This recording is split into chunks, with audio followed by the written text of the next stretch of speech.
ಈ ಕಣ್ಣು ಕಿವಿ ಮುಂತಾದ ಇಂದ್ರಿಯಗಳೆಲ್ಲ ನಿಜವಾದ ಭಗವಂತನ ಸ್ವರೂಪವನ್ನು ಅರಿಯುವಲ್ಲಿ ಅವುಗಳು ವಿಫಲವಾಗಿ ಬಿಡುತ್ತೆ. ಆದ್ದರಿಂದ ವೇದಗಳಿಂದಲೇ ನಾವು ಭಗವಂತನನ್ನು ಅಲ್ಲಿ ತಿಳಿಯಬೇಕಾಗತ್ತೆ. ಹಾಗಿರುವಾಗ ಅಂತಹ ವೇದಗಳು ಭಗವಂತನನ್ನು ಅವುಗಳು ತಿಳಿಸೋದಿಲ್ಲ ಅಂತಂದರೆ ಆ ಪರಿಪೂರ್ಣವಾಗಿ ತಿಳಿಸೋದಿಲ್ಲ ಅಂತ ಅಷ್ಟೇ ಅರ್ಥವೇ ಹೊರತಾಗಿ ಒಂಚೂರೂ ತಿಳಿಸೋದೇ ಇಲ್ಲ. ಸರ್ವಥಾ ಅವನು ಭಗವಂತ ನಾವು ವೇದಗಳಿಂದಲೂ ಕೂಡ ತಿಳಿಯಲು ಅವನು ಅರ್ಹನಲ್ಲ ಅಂತಾದರೆ ಇರೋದೇ ವೇದಗಳಿಂದ ತಿಳಿಯೋದಕ್ಕೆ ಅವಕಾಶ. ಅದರಿಂದಲೂ ಕೂಡ ದೇವರನ್ನು ತಿಳಿಯಲಿಕ್ಕೆ ಆಗಲಿಲ್ಲ ಅಂತಾದರೆ ಮತ್ಯಾವುದರಿಂದ ದೇವರನ್ನು ನಾವು ತಿಳಿಯಬೇಕು? ಆದ್ದರಿಂದ ಜ್ಞಾನಿಗಳೆಲ್ಲ ನೋಡಿ ಈ ಮೇರು ಪರ್ವತ ಮತ್ತು ಹಿಮಾಲಯ ಪರ್ವತದ ಪರಿಸರಕ್ಕೆ ನಾವು ಬದರಿಗೆಲ್ಲ ಹೋದಾಗ ನೋಡಿ ನಾನು ಮೇರು ಪರ್ವತ ಹಿಮಾಲಯ ಪರ್ವತ ನೋಡ್ತಾ ಇದ್ದೇನೆ, ನೋಡಿದರೂ ಕೂಡ ನೋಡಿದಂತೆ ಆಗ್ತಾ ಇಲ್ಲ ಅಂತ ಹೇಳ್ತಾರೆ. ಅಂದರೆ ಅದರ ಅಗಾಧತೆಯನ್ನು ಅದು ಹೇಳುತ್ತೆ ಹೊರತಾಗಿ ನಾನು ನೋಡೇ ಇಲ್ಲ ಅಂತ ಅದರ ತಾತ್ಪರ್ಯ ಅಲ್ಲ. ಪಶ್ಯಂತೋಪಿ ನ ಪಶ್ಯಂತಿ ಮೇರೋಹ ರೂಪಂ ವಿಪಶ್ಚಿತಃ ಅಂತ ಜ್ಞಾನಿಗಳೆಲ್ಲ ಅಗಾಧವಾದ ಅಪರಿಮಿತವಾದಂತಹ ಆ ಒಂದು ವ್ಯಕ್ತಿತ್ವವನ್ನು ಪಡೆದ ವಸ್ತುಗಳನ್ನು ನೋಡಿದಾಗ ಇದು ಯಾಕೋ ನನಗೆ ನೋಡಿದರೂ ನೋಡಿದಂತೆಯೇ ಆಗ್ತಾ ಇಲ್ಲ. ನಾವು ಶ್ರೀನಿವಾಸ ದೇವರನ್ನು ನಾವು ವೆಂಕಟಾಚಲ ಬೆಟ್ಟದಲ್ಲಿ ನೋಡ್ತೇವೆ. ಅಲ್ಲಿ ನೋಡುವಾಗ ದೇವರ ಮುಖ ನೋಡಬೇಕೋ, ಪಾದ ನೋಡಬೇಕೋ, ಅಥವಾ ದೇವರ ಆಭರಣ ನೋಡಬೇಕೋ ಅನ್ನುವ ಚಿಂತನೆ ಮಾಡುವಷ್ಟರಲ್ಲೇ ನಾವು ಈ ಕಡೆ ಬಂದಾಗಿರೋದು. ಹಾಗಾದರೆ ದೇವರನ್ನು ನಾವು ನೋಡಿದರೂ ನೋಡಿದಂತೆ ಆಗಲಿಲ್ಲ ಅಂತ ನಾವು ಹೇಳ್ತಾ ಇರ್ತೇವೆ. ಅದರರ್ಥ ನಾವು ನೋಡಲಿಕ್ಕೆ ಆಗೋದಿಲ್ಲ ದೇವರನ್ನು, ಅವನು ನಮ್ಮ ಕಣ್ಣಿಗೇ ಗೋಚರ ಅಲ್ಲ ಅಂತ ಅಭಿಪ್ರಾಯ ಅಲ್ಲ. ಅದರಂತೆ ವೇದಗಳು ಕೂಡ ಯಥೋವಾಚೋ ನಿವರ್ತಂತೆ ಅಪ್ರಾಪ್ಯ ಮನಸಾ ಸಹ ಅಂತ ಅಲ್ಲಿ ಸ್ಪಷ್ಟವಾಗಿ ಹೇಳ್ತಾ ಇವೆ. ಭಗವಂತನನ್ನು ಪ್ರತಿಪಾದನೆ ಮಾಡಲು ಹೊರಟಂತಹ ವೇದಗಳು ಅವನನ್ನು ಪರಿಪೂರ್ಣವಾಗಿ ತಿಳಿಸಿಕೊಡಲಾಗದೆ ಅವುಗಳಲ್ಲಿ ಮತ್ತೆ ವಾಪಸ್ ಬರ್ತಾ ಇವೆ. ಏಕೆಂದರೆ ವೇದಗಳಿಗೂ ಕೂಡ ಆ ಭಗವಂತನ ಅದ್ಭುತವಾದ ಮಹಿಮೆಯನ್ನು ಪೂರ್ಣವಾಗಿ ಬಣ್ಣಿಸೋದಕ್ಕಾಗೋದಿಲ್ಲ. ವೇದಗಳು ವಚನಗಳು ಕೂಡ ಅಲ್ಲಿ ಸೋತು ಹೋಗಿಬಿಡ್ತವೆ. ಅದರ ಅರ್ಥ ವೇದಾಭಿಮಾನಿಯಾದ ಮಹಾಲಕ್ಷ್ಮೀ ದೇವಿಯು ಕೂಡ ಆ ಭಗವಂತನನ್ನು ಪರಿಪೂರ್ಣವಾಗಿ ಬಣ್ಣಿಸಲಾರಳು ಅನ್ನತಕ್ಕಂತಹ ಒಂದು ತತ್ವವನ್ನು ತಗೊಳ್ಳಬೇಕೇ ಹೊರತಾಗಿ ಅದು ಬಿಟ್ಟು ಭಗವಂತ ಯಾವ ವೇದಗಳಿಂದ ಪ್ರತಿಪಾದನೆ ಅಲ್ಲ, ಅವನನ್ನು ಸರ್ವಥಾ ತಿಳಿಲಿಕ್ಕೆ ಆಗೋದೇ ಇಲ್ಲ ಅಂತ ಆ ರೀತಿಯಾಗಿ ಅಭಿಪ್ರಾಯವಲ್ಲ.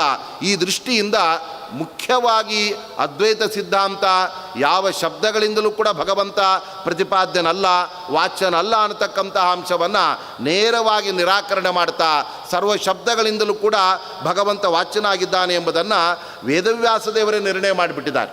ಆದ್ದರಿಂದ ಅನೇಕ ಕಡೆಗಳಲ್ಲಿ ಈ ಒಂದು ಅದ್ವೈತ ಸಿದ್ಧಾಂತದ ವಿಚಾರ ಬಂದಾಗ ಇದನ್ನು ಶ್ರೀಮದ್ ಆಚಾರ್ಯರು ನಿರಾಕರಣೆ ಮಾಡಿಬಿಟ್ಟಿದ್ದಾರೆ. ಇದು ಖಂಡನೆ ಮಾಡ್ತಕ್ಕಂಥದ್ದು ಸರಿಯೇ? ಖಂಡನೆ ಮಂಡನೆಗಳೆಲ್ಲ ಸಮಾಜದಲ್ಲಿ ಒಂದು ರೀತಿಯ ಬೇರೆ ವಾತಾವರಣವನ್ನು ಮೂಡಿಸಿಬಿಡತ್ತೆ. ಆದ್ದರಿಂದ ಅದು ಸರಿಯಲ್ಲ ಅಂತ ಕೇಳಿದರೆ ಅದಕ್ಕೆ ಮೊದಲು ಖಂಡನೆ ಮಾಡಿದ್ದು ವೇದವ್ಯಾಸ ದೇವರೇ ಹೊರತಾಗಿ ಶ್ರೀಮದ್ ಆಚಾರ್ಯರಲ್ಲ. ಹಾಗಾದರೆ ಸೂತ್ರಕಾರರಾದ ವೇದವ್ಯಾಸ ದೇವರಿಗೆ ಈ ಅದ್ವೈತ ಮತ ಪೂರ್ವಪಕ್ಷವಾಗಿರುವಾಗ ಅವರೇ ಆ ಎಲ್ಲ ಅಂಶಗಳನ್ನು ನಿರಾಕರಣೆ ಮಾಡ್ತಾ ಬಂದಾಗ ಅದಕ್ಕೆ ಉಪಯುಕ್ತವಾದ ಅನುಗುಣವಾದ ಭಾಷ್ಯವನ್ನು ರಚನೆ ಮಾಡುವಾಗ ಶ್ರೀಮದ್ ಆಚಾರ್ಯರು ಕೂಡ ಅದನ್ನು ಹೇಳಲೇಬೇಕಾಯಿತು. ಅಷ್ಟು ಮಾತ್ರವಲ್ಲ, ಅವರು ತಾವು ಹೇಳಲು ಹೊರಟ ಆ ಸಿದ್ಧಾಂತಕ್ಕೆ ಆ ಬೇರೆ ಬೇರೆ ವಿಚಾರಗಳಿಗೆ ಪೂರಕವಾದ ಅಂಶವೂ ಕೂಡ ಅದಾಗಿ ಭಗವಂತ ಅವನು ಸರ್ವೋತ್ತಮ ಸರ್ವಗುಣ ಪರಿಪೂರ್ಣ ಅಂತಾಗಬೇಕಾದರೆ ಅವನಲ್ಲಿ ಸರ್ವಶಬ್ದ ವಾಚ್ಯತ್ವ ಹೇಳಲೇಬೇಕು. ಒಂದೊಂದು ಶಬ್ದವೂ ಕೂಡ ಭಗವಂತನ ಹಲವು ಗುಣಗಳನ್ನು ಪ್ರತಿಪಾದನೆ ಮಾಡಿದಾಗ ಅನಂತ ಶಬ್ದಗಳಿಂದ ಆ ಭಗವಂತನಲ್ಲಿ ಅನಂತ ಗುಣಗಳೇ ಅದರಿಂದ ಸಿದ್ಧವಾಗಿ ಬಿಡುತ್ತೆ. ಅದಕ್ಕೋಸ್ಕರವಾಗಿ ಆ ವೇದಗಳೆಲ್ಲ ಭಗವಂತನನ್ನೇ ಮುಖ್ಯವಾಗಿ ಅಲ್ಲಿ ಪ್ರತಿಪಾದನೆ ಮಾಡ್ತಾ ಇವೆ. ಅದರ ಜೊತೆಗೆ ಮೇಲುನೋಟಕ್ಕೆ ವಾಯು ಸೂಕ್ತ, ವರುಣ ಸೂಕ್ತ, ಅಗ್ನಿ ಸೂಕ್ತ ಅಂತೆಲ್ಲ ವೇದಗಳಲ್ಲಿ ಇದ್ದರೂ ಕೂಡ ಅಲ್ಲಿ ವಾಯು, ವರುಣ, ಇಂದ್ರ ಅಂದರೆ ಭಗವಂತನೇ ಆಗಿದ್ದಾನೆ.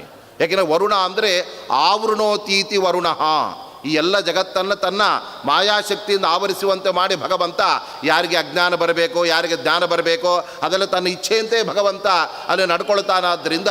ಮತ್ತು ಇಂದ್ರ ಅಂದರೆ ಪರಮೈಶ್ವರ್ಯ ಉಳ್ಳಂಥವನಾಗಿದ್ದಾನೆ, ಯಮ ಅಂದರೆ ನಿಯಮನ ಮಾಡ್ತಕ್ಕಂಥವನೇ ಆ ಭಗವಂತನಾಗಿದ್ದಾನೆ ಅಂತ ತಗೊಂಡಾಗ ಆ ಎಲ್ಲ ಶಬ್ದಗಳ ನಿರ್ವಚನ ಮೇಲುನೋಟಕ್ಕೆ ಶಬ್ದದಿಂದ ರೂಢಿಯಿಂದ ನಮಗೆ ತಿಳಿಯುವ ಅರ್ಥ ಬೇರೆ. ಆದರೆ ಅದರ ಒಳಹೊಕ್ಕು ಶಬ್ದವನ್ನು ಒಡೆದು ಅದರಿಂದ ಅದರ ಅರ್ಥವನ್ನು ನಾವು ತೆಗೆದಾಗ ಅದೆಲ್ಲ ಭಗವಂತನನ್ನು ಅದು ಪ್ರತಿಪಾದನೆ ಮಾಡ್ತಾ ಇದೆ. ಅದಕ್ಕೋಸ್ಕರ ಸರ್ವಶಬ್ದ ವಾಚ್ಯತ್ವವನ್ನು ನಾವು ಭಗವಂತನಿಗೆ ತಿಳಿದಾಗಲೇ ಅವನು ಸರ್ವಗುಣ ಪರಿಪೂರ್ಣನಾಗ್ತಾನೆ. ಆ ಸಂದರ್ಭದಲ್ಲೇ ವೇದಗಳೆಲ್ಲ ವಿಷ್ಣು ಪರಮಃ ಅಂತ ಏನು ಭಗವಂತನ ಆ ಸರ್ವೋತ್ತಮತ್ವವನ್ನು ಸಾರ್ತಾ ಇದೆ ಅದು ಇದರಿಂದ ಸಿದ್ಧವಾಗುತ್ತೆ ಅಂತ ಹೇಳುವಾಗ ವೇದಗಳಲ್ಲಿ ಬಂದಿರತಕ್ಕಂತಹ ಅಂಶಗಳನ್ನೇ ಅವರು ನೇರವಾಗಿ ವಿವರಣೆ ಮಾಡುವಾಗ ಅದಕ್ಕೆ ಉಪಯುಕ್ತವಾದಂತಹ ಬೇರೆ ಬೇರೆ ಅಂಶಗಳನ್ನು ಅವರು ತಮ್ಮ ಸಿದ್ಧಾಂತದಲ್ಲಿ ಬಳಸ್ಕೊಂಡಿದ್ದಾರೆ. ಅದ್ವೈತ ಸಿದ್ಧಾಂತ ಅದರ ರಚನೆ ಆಗಬೇಕಾದರೆ ಆ ಸಿದ್ಧಾಂತಕ್ಕೆ ಪೂರಕವಾದಂತಹ ಅನೇಕ ಪ್ರಮೇಯಗಳನ್ನು ವಿಚಾರಗಳನ್ನು ಗೌಡಪಾದರ ಕಾರಿಕೆಗಳೆಲ್ಲ ಶಂಕರಾಚಾರ್ಯರಿಗೆ ಒದಗಿಸಿಕೊಟ್ಟಿತ್ತು. ಆದ್ದರಿಂದ ಅವರ ಪೂರ್ವಾಚಾರ್ಯರ ಬೇರೆ ಬೇರೆ ಗ್ರಂಥಗಳ ಆಧಾರದಿಂದ ಅವರು ಸುಲಭವಾಗಿ ತಮ್ಮ ಅದ್ವೈತ ಸಿದ್ಧಾಂತವನ್ನು ಸ್ಥಾಪನೆ ಮಾಡಿದರು. ಆದರೆ ಶ್ರೀಮದ್ ಆಚಾರ್ಯರು ತಮ್ಮ ಸಿದ್ಧಾಂತವನ್ನು ಸ್ಥಾಪನೆ ಮಾಡುವಾಗ ಅವರಿಗೆ ಯಾವ ಪೂರ್ವಾಚಾರ್ಯರ ವಚನಗಳು ಕೂಡ ಇರಲಿಲ್ಲ.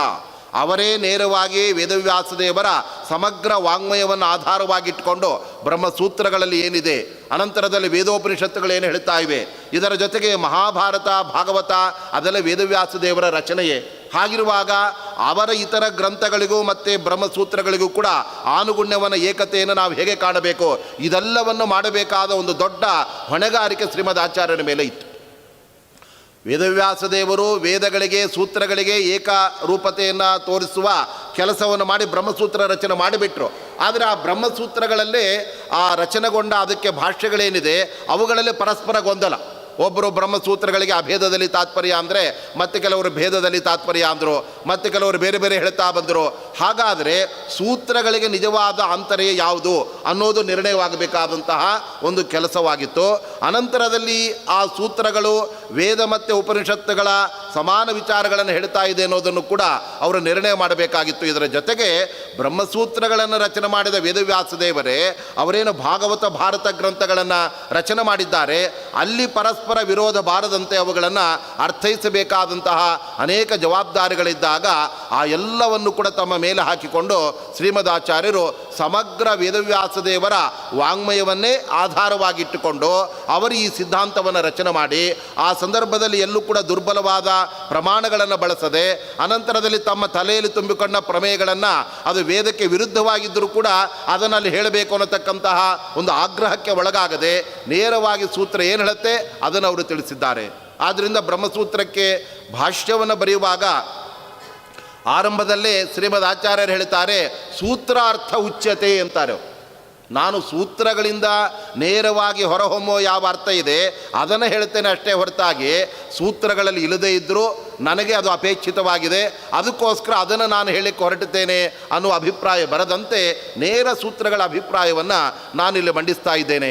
ಅದೇ ಥರ ಗೀತೆಯ ಅರ್ಥವನ್ನು ಅವರು ತಿಳಿಸುವಾಗಲೂ ಕೂಡ ಶ್ರೀಮದಾಚಾರ್ಯರು ಆ ಮೊದಲು ಮಹಾಭಾರತದಲ್ಲಿ ಗೀತೆ ಬರುವುದಾದ್ದರಿಂದ ಅದನ್ನು ರಚನೆ ಮಾಡಿರ್ತಕ್ಕಂಥವರು ವೇದವ್ಯಾಸದೇವರು, ಅವರಿಗೆ ಅವರು ನಮಸ್ಕಾರವನ್ನು ಮಾಡಿ ಪರಿಪೂರ್ಣಂ ಗುರುಂಶ್ಚ ಆನ್ ಗೀತಾರ್ಥಂ ವಕ್ಷಾಮಿ ಲೇಷತಃ ಅಂತ ಅನಂತರದಲ್ಲಿ ಗೀತೆಯ ಅರ್ಥವನ್ನು ಹೇಳ್ತೇನೆ, ನನಗೆ ತೋರಿದ ಅರ್ಥವನ್ನು ನಾನು ಹೇಳೋದಲ್ಲ. ಏಕೆಂದರೆ ಗೀತೆ ಎಂದರೆ ದುಗ್ಧಂ ಗೀತಾಮೃತಂ ಮಹತು ಅಂತ ಕೃಷ್ಣ ಹೇಳ್ತಾ ಇದ್ದಾನೆ. ಅದು ವೇದ ಉಪನಿಷತ್ತುಗಳೆಂಬ ಹಸುವಿನಿಂದ ಕರೆದಿರ್ತಕ್ಕಂಥ ಹಾಲು ಅಂತ. ಈ ಹಾಲನ್ನು ಹಸುವಿನಿಂದ ಕರೆದಿರ್ತಕ್ಕಂಥವರು ಹಾಲನ್ನು ಇತರರಿಗೆ ವಿತರಣೆ ಮಾಡಬೇಕಾದ್ರೆ ಅವರೇನು ಮಾಡ್ತಾರೆ, ಪ್ರತಿಯೊಬ್ಬರೂ ಕೂಡ ತಮ್ಮ ತಮ್ಮ ಮನೆಯ ಹಾಲನ್ನು ಇನ್ನೊಬ್ಬರಿಗೆ ಕೊಡೋದಕ್ಕೆ ಹೋಗುವಾಗ ಒಂದಷ್ಟು ಮನೆ ನೀರನ್ನು ಬೆರೆಸ್ಕೊಂಡೇ ಅವರು ಮಾರಾಟಕ್ಕೆ ಹೋಗ್ತಾ ಇರ್ತಾರೆ. ಯಾಕೆಂದರೆ ಬರೀ ಗಟ್ಟಿ ಹಾಲು ಹಾಕ್ಬಿಟ್ರೆ ಅವ್ರಿಗೆ ವ್ಯಾಪಾರ ಆಗೋದು ಹೇಗೆ? ಅದಕ್ಕೋಸ್ಕರ ಪ್ರತಿಯೊಬ್ಬ ಹಾಲನ್ನು ಮಾರುವ ವ್ಯಕ್ತಿ ತನ್ನ ಮನೆಯಲ್ಲಿದ್ದ ನೀರನ್ನು ಅದಕ್ಕೆ ಬೆರಕೆ ಮಾಡಿ ಶುದ್ಧ ಹಾಲನ್ನು ಕೊಡದೆ ನೀರು ಮಿಶ್ರಿತವಾದ ಹಾಲನ್ನೇ ಅವನು ಕೊಡ್ತಾನೆ. ಆದರೆ ಶ್ರೀಮದ್ ಆಚಾರ್ಯರು ಮಾತ್ರ ನೇರ ಶುದ್ಧವಾದ ಗೀತೆಯ ಅರ್ಥವನ್ನು, ಶುದ್ಧವಾದ ಸೂತ್ರಗಳ ಅರ್ಥವನ್ನೇ ಅವರು ಹೇಳಿದಾರಾದ್ದರಿಂದ ಆ ಹಿನ್ನೆಲೆಯಲ್ಲಿ ಆ ಸಿದ್ಧಾಂತಕ್ಕೆ ಬಹಳ ಮಹತ್ವ ಎಂಬತಕ್ಕಂಥದ್ದಿದೆ. ಆದರೆ ಇದಕ್ಕೆ ವಿಪರೀತವಾಗಿ ನಾವು ಅದ್ವೈತ ಸಿದ್ಧಾಂತದಲ್ಲಿ ಕಾಣುತ್ತೇವೆ. ಅದ್ವೈತ ಸಿದ್ಧಾಂತ ಅದು ಪ್ರತಿಪಾದನೆ ಮಾಡುವ ಏನು ಆ ಬ್ರಹ್ಮ ಮಾತ್ರ ಸತ್ಯವಾಗಿದೆ, ಆಮೇಲೆ ಜೀವಬ್ರಹ್ಮರ ಅಭೇದ, ಈ ಎಲ್ಲ ಜಗತ್ತು ಸುಳ್ಳಾಗಿದೆ ಅನ್ನತಕ್ಕಂಥ ಪ್ರಮೇಯ ಇದೆ. ಇದಕ್ಕೆ ಎಲ್ಲೂ ಕೂಡ ವೇದದ ಪುಷ್ಟಿ ಇಲ್ಲ ಅಥವಾ ಬ್ರಹ್ಮಸೂತ್ರಗಳ ಒಂದು ಸಪೋರ್ಟ್ ಎಂಬತಕ್ಕಂಥದ್ದು ಇದಕ್ಕಿಲ್ಲ. ಆದರೂ ಕೂಡ ನಾವು ಈ ವಿಚಾರವನ್ನು ತಿಳಿಸಬೇಕಾಗಿದೆ. ಹೇಗಾದರೂ ಮಾಡಿ ವೇದ ಸೂತ್ರಗಳನ್ನು ಅದಕ್ಕೆ ಹೊಂದಿಸ್ಬಿಡೋದು, ಯಾವುದೋ ರೀತಿಯಿಂದ ಒಟ್ಟು ನಮ್ಮ ಸಿದ್ಧಾಂತವನ್ನು ಸ್ಥಾಪನೆ ಮಾಡಬೇಕು ಅಂತ ಹೊರಟಾಗ ಅವರಿಗೆ ಅದಕ್ಕೆ ವಿರುದ್ಧವಾದ ಪ್ರಮೇಯಗಳೇ ವೇದೋಪನಿಷತ್ತುಗಳೆಲ್ಲ ಬಂದಾಗ ಅದನ್ನು ಅವರಿಗೆ ಸಮರ್ಥನೆ ಮಾಡೋದು ಬಹಳ ಕಷ್ಟವಾಯಿತು. ಆದರೂ ಕೂಡ ಶಂಕರಾಚಾರ್ಯರು ತಮ್ಮ ಸಿದ್ಧಾಂತದಲ್ಲಿ ತಾವು ಅಂದುಕೊಂಡಿರ್ತಕ್ಕಂತಹ ಪ್ರಮೇಯಗಳನ್ನು ಬೇರೆ ಬೇರೆ ರೀತಿಯಾಗಿರ್ತಕ್ಕಂತಹ ಒಂದು ಯುಕ್ತಿಗಳನ್ನು ಅವರು ಮುಂದೆ ಇಟ್ಟು ಅದರಿಂದ ಆ ವಿಚಾರಗಳನ್ನೆಲ್ಲ ಮಂಡನೆ ಮಾಡಿಬಿಟ್ಟು ಅದರಿಂದ ಬಹಳ ಸಂತೋಷಗೊಂಡಿರ್ತಕ್ಕಂತಹ ಆ ಅದ್ವೈತ ಮತದಲ್ಲಿ ಬಂದ ಅನಂತರದ ಕೆಲವು ದೊಡ್ಡ ದೊಡ್ಡ ಆ ಗ್ರಂಥಕಾರರು ಅವರು ವೇದವ್ಯಾಸ ದೇವರನ್ನು ಅಲ್ಲಗಳೆದು ಅನಂತರದಲ್ಲಿ ಬ್ರಹ್ಮಸೂತ್ರಗಳಿಗೆ ಅಲ್ಲಿ ಪ್ರತಿಪಾದಿತವಲ್ಲದೇ ಇದ್ದರೂ ಕೂಡ ಆ ಜೀವಬ್ರಹ್ಮರ ಐಕ್ಯ ಜಗನ್ಮಿಥ್ಯಾತ್ವ ಇದನ್ನೆಲ್ಲ ಹೇಳಿದಾಗ ನಾವು ಶಂಕರಾಚಾರ್ಯರಿಗೆ ನಮಸ್ಕಾರ ಮಾಡ್ತೇವೆ. ಆ ಪರಂಪರೆಯಲ್ಲಿ ಬಂದು ಅದನ್ನು ಪೋಷಣೆ ಮಾಡಿದ ಸುರೇಶ್ವರಾಚಾರ್ಯರಿಗೆ ನಾವು ವಂದನೆಯನ್ನು ಸಲ್ಲಿಸ್ತೇವೆ. ಆದರೆ ಯಾವುದೇ ಕಾರಣಕ್ಕೂ ನಾವು ವೇದವ್ಯಾಸ ದೇವರಿಗೆ ವಂದನೆ ಸಲ್ಲಿಸೋದಿಲ್ಲ ಅನ್ನುವ ಮಾತನ್ನು ಅವರು ಹೇಳ್ತಾ ಇದ್ದಾರೆ. ಹಾಗಾದರೆ ಎಷ್ಟು ಆಗ್ರಹದಿಂದ ಆ ವಿಚಾರಗಳೆಲ್ಲ ಆ ಸಿದ್ಧಾಂತದಲ್ಲಿ ಮೂಡಿ ಬಂದಿವೆ ಅನ್ನೋದಕ್ಕೆ ಇದು ಉದಾಹರಣೆ. ಅದ್ವೈತ ಸಿದ್ಧಿ ಅಂತ ದೊಡ್ಡ ಉದ್ಗ್ರಂಥ, ಹೇಗೆ ನಮ್ಮ ವ್ಯಾಸರಾಜ ಸ್ವಾಮಿಗಳು ಮುಂದೆ ಆ ಅದ್ವೈತ ಸಿದ್ಧಿ ಮುಂತಾದ ಗ್ರಂಥಗಳನ್ನು ಖಂಡನೆ ಮಾಡೋಕ್ಕೋಸ್ಕರವೇ ಅವರ ನ್ಯಾಯಾಮೃತ ಅಂತ ದೊಡ್ಡ ಉದ್ಗ್ರಂಥವನ್ನು ರಚನೆ ಮಾಡಿದ್ರು. ಅದಕ್ಕೆ ಮೂಲಭೂತವಾದ ಅಂದರೆ ಅದಕ್ಕೆ ಪೂರ್ವಪಕ್ಷವನ್ನು ಎತ್ತಿದ ಗ್ರಂಥ ಅದು ಅದ್ವೈತ ಸಿದ್ಧಿ. ಅದನ್ನು ರಚನೆ ಮಾಡಿರ್ತಕ್ಕಂಥವರು ಮಧುಸೂದನ ಸರಸ್ವತಿಗಳು ಅಂತ ಅದ್ವೈತ ಸಿದ್ಧಾಂತದ ಪ್ರಖ್ಯಾತ ವಿದ್ವಾಂಸರು. ಅವರು ಒಂದು ಕಡೆ ತಮ್ಮ ಗ್ರಂಥದಲ್ಲಿ ಹೇಳ್ತಾರೆ, ನೋಡಿ ನಾವು ಈ ಒಂದು ಗ್ರಂಥವನ್ನು ರಚನೆ ಮಾಡುವಾಗ ನಮಗೆ ಅತ್ಯಂತ ಮಾನ್ಯರಾದವರು, ನಮಗೆ ಅತ್ಯಂತ ಶ್ರೇಷ್ಠ ಗುರುಗಳಾದವರು ಯಾರು ಅಂದರೆ ಶಂಕರಾಚಾರ್ಯರು, ಸುರೇಶ್ವರಾಚಾರ್ಯರು. ಆದರೆ ಬ್ರಹ್ಮಸೂತ್ರಗಳನ್ನು ರಚನೆ ಮಾಡಿದ ವೇದವ್ಯಾಸ ದೇವರು ನಮಗೆ ಮಾನ್ಯರಲ್ಲ. ಆದ್ದರಿಂದ ನಾವು ಅವರಿಗೆ ನಮಸ್ಕಾರ ಮಾಡೋದಿಲ್ಲ, ಇವರಿಬ್ಬರಿಗೆ ನಮಸ್ಕಾರ ಮಾಡ್ತೇವೆ ಅಂತ ಅವ್ರು ಹೇಳ್ತಾರೆ.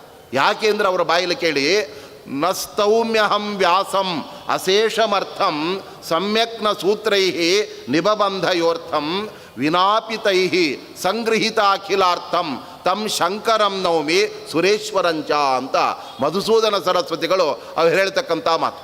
ನಾವು ವೇದವ್ಯಾಸ ದೇವರಿಗೆ ನಮಸ್ಕಾರ ಮಾಡೋದಿಲ್ಲ.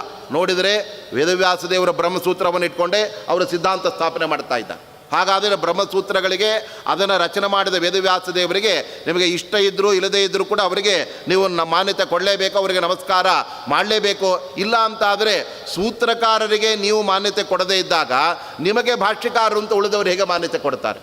ಆದ್ದರಿಂದ ನೀವು ಭಾಷ್ಯಕಾರರಾಗಿ ಮಾನ್ಯರಾಗಬೇಕಾಗಿದ್ದರೆ ಮೊದಲು ನಿಮಗಿಂತ ಹಿರಿಯರಾದ ನಿಮ್ಮ ಆ ಗ್ರಂಥಗಳಿಗೆಲ್ಲ ಮೂಲ ಗ್ರಂಥಗಳನ್ನು ಆಕರ ಗ್ರಂಥಗಳನ್ನು ಒದಗಿಸಿದಂತಹ ಆ ಸೂತ್ರಕಾರರಿಗೆ ನಿಜವಾಗಲೂ ಕೂಡ ನೀವು ಮನ್ನಣೆ ಕೊಟ್ಟು ಅವರಿಗೆ ನಮಸ್ಕಾರ ಮಾಡಬೇಕಾಗಿತ್ತು. ಆದರೆ ಅವ್ರು ಹೇಳ್ತಾ ಇದ್ದಾರೆ, ನಮಗೆ ಸೂತ್ರಕಾರರೇ ಬೇಡ, ನಮಗೆ ಅವ್ರು ಇಷ್ಟ ಇಲ್ಲ. ಯಾಕೆ ಅಂದರೆ ಅವರು ನಮ್ಮ ಸಿದ್ಧಾಂತಕ್ಕೆ ಬೇಕಾದ ಆ ಪ್ರಮೇಯಗಳನ್ನು ಸೂತ್ರಗಳಲ್ಲಿ ಎಲ್ಲೂ ಕೂಡ ಹೇಳಲೇ ಇಲ್ಲ. ಹಾಗಾದರೆ ನಮ್ಮ ಸಿದ್ಧಾಂತದ ಪ್ರಮೇಯಗಳನ್ನು ಹೇಳದೇ ಇರತಕ್ಕಂಥ ಅವರಿಗೆ ನಾವು ಯಾಕೆ ನಮಸ್ಕಾರ ಮಾಡಬೇಕು? ಆದ್ದರಿಂದ ನಸ್ತೌಮ್ಯಹಂ ವ್ಯಾಸಂ, ನಾನು ವೇದವ್ಯಾಸ ದೇವರಿಗೆ ನಮಸ್ಕಾರ ಮಾಡೋದಿಲ್ಲ. ಯಾಕೆ ಅಂದರೆ ಅವರಲ್ಲಿ ದೋಷ ಹುಡುಕ್ತಾ ಇದ್ದಾರೆ ಅವರು. ಏನು ಅವರಲ್ಲಿರ್ತಕ್ಕಂಥ ದೋಷ? ವೇದವ್ಯಾಸ ದೇವರು ಸಾಕ್ಷಾತ್ ಭಗವಂತನ ಅವತಾರ. ಅವರು ಯಾರ್ಯಾರಿಗೂ ಇಷ್ಟವಾಗಲಿ ಅಂತ ಏನೇನೋ ವಿಚಾರಗಳನ್ನು ಅವ್ರು ಹೇಳಲಿಕ್ಕೆ ಸಾಧ್ಯ ಇಲ್ಲ. ವೇದಗಳಲ್ಲಿ ಬಂದಿರತಕ್ಕಂಥ ಸಂದೇಹಗಳನ್ನು ಹೋಗಲಾಡಿಸಿ ಅಲ್ಲಿ ಬರತಕ್ಕಂಥ ವಿರೋಧವನ್ನು ಪರಿಹಾರ ಮಾಡಿ ನಿಜವಾದ ವೇದಾರ್ಥಗಳ ನಿರ್ಣಯ ಹೇಗೆ ಮಾಡಬೇಕು ಅನ್ನೋದನ್ನು ತಮ್ಮ ಬ್ರಹ್ಮಸೂತ್ರಗಳಲ್ಲಿ ವೇದವ್ಯಾಸ ದೇವರು ಹೇಳಿರುವಾಗ ಅಲ್ಲಿ ಅವರ ಜಗನ್ಮಿಥ್ಯಾತ್ವವನ್ನು ಹೇಳಬೇಕಾದ ಪ್ರಸಂಗ ಬರಲಿಲ್ಲ. ಜೀವಬ್ರಹ್ಮರ ಅಭೇದ ವೇದಗಳಲ್ಲಿ ಎಲ್ಲೂ ಕೂಡ ಪ್ರತಿಪಾದಿತವಾಗಿಲ್ಲ, ಅದನ್ನು ಅವರು ಹೇಳಿಲ್ಲ. ಆದರೆ ಇವರಿಗೆ ನಮ್ಮ ಸಿದ್ಧಾಂತವನ್ನು ವೇದವ್ಯಾಸ ದೇವರು ಹೇಳಿಲ್ಲ. ಆದ್ದರಿಂದ ನಸ್ತೌಮ್ಯಹಂ ವ್ಯಾಸಂ, ನಾನು ವೇದವ್ಯಾಸ ದೇವರನ್ನು ಸ್ತೋತ್ರ ಮಾಡೋದಿಲ್ಲ, ಅವರಿಗೆ ನಮಸ್ಕಾರ ಮಾಡೋದಿಲ್ಲ. ಯಾಕೆ ಅಂತಂದರೆ ಸಮ್ಯಕ್ನ ಸೂತ್ರೈರ್ ನಿಬಬಂಧಯೋರ್ಥಂ, ಅವರು ಚೆನ್ನಾಗಿ ಬಹಳ ಸ್ಪಷ್ಟವಾಗಿ ಅವರು ಸೂತ್ರಗಳಲ್ಲಿ ನಮ್ಮ ಸಿದ್ಧಾಂತಕ್ಕೆ ಪೂರಕವಾದ ಜೀವಬ್ರಹ್ಮರ ಅಭೇದ ಇತ್ಯಾದಿಗಳನ್ನು ಹೇಳಬೇಕಾಗಿತ್ತು. ಅದಕ್ಕೆ ವಿರುದ್ಧವಾಗಿ ಅವರು ಭೇದವ್ಯಪದೇಶಾಚ ಅನ್ಯ ಅಂತ ಜೀವಬ್ರಹ್ಮರ ಭೇದವನ್ನೇ ಹೇಳಿಬಿಟ್ಟಿದ್ದಾರೆ. ಆದರೂ ಕೂಡ ನಮ್ಮ ಶಂಕರಾಚಾರ್ಯ ಬಹಳ ಬುದ್ಧಿವಂತರು. ಯಾಕೆ ಅಂದರೆ ಜೀವಬ್ರಹ್ಮರಿಗೆ ಭೇದ ಇದೆ ಅಂತ ವೇದವ್ಯಾಸ ದೇವರು ಸೂತ್ರಗಳಲ್ಲಿ ಸ್ಪಷ್ಟವಾಗಿ ಅವರು ಹೇಳಿದ್ದರೂ ಕೂಡ ನೋಡಿ, ಭೇದ ಎಂಬುದು ಎರಡು ತರಹ ಇದೆ. ಒಂದು ಸತ್ಯವಾದ ಭೇದ, ಇನ್ನೊಂದು ಸುಳ್ಳು ಭೇದ ಅಂತ ಅವರು ವಿಭಾಗ ಮಾಡಿಬಿಟ್ಟು.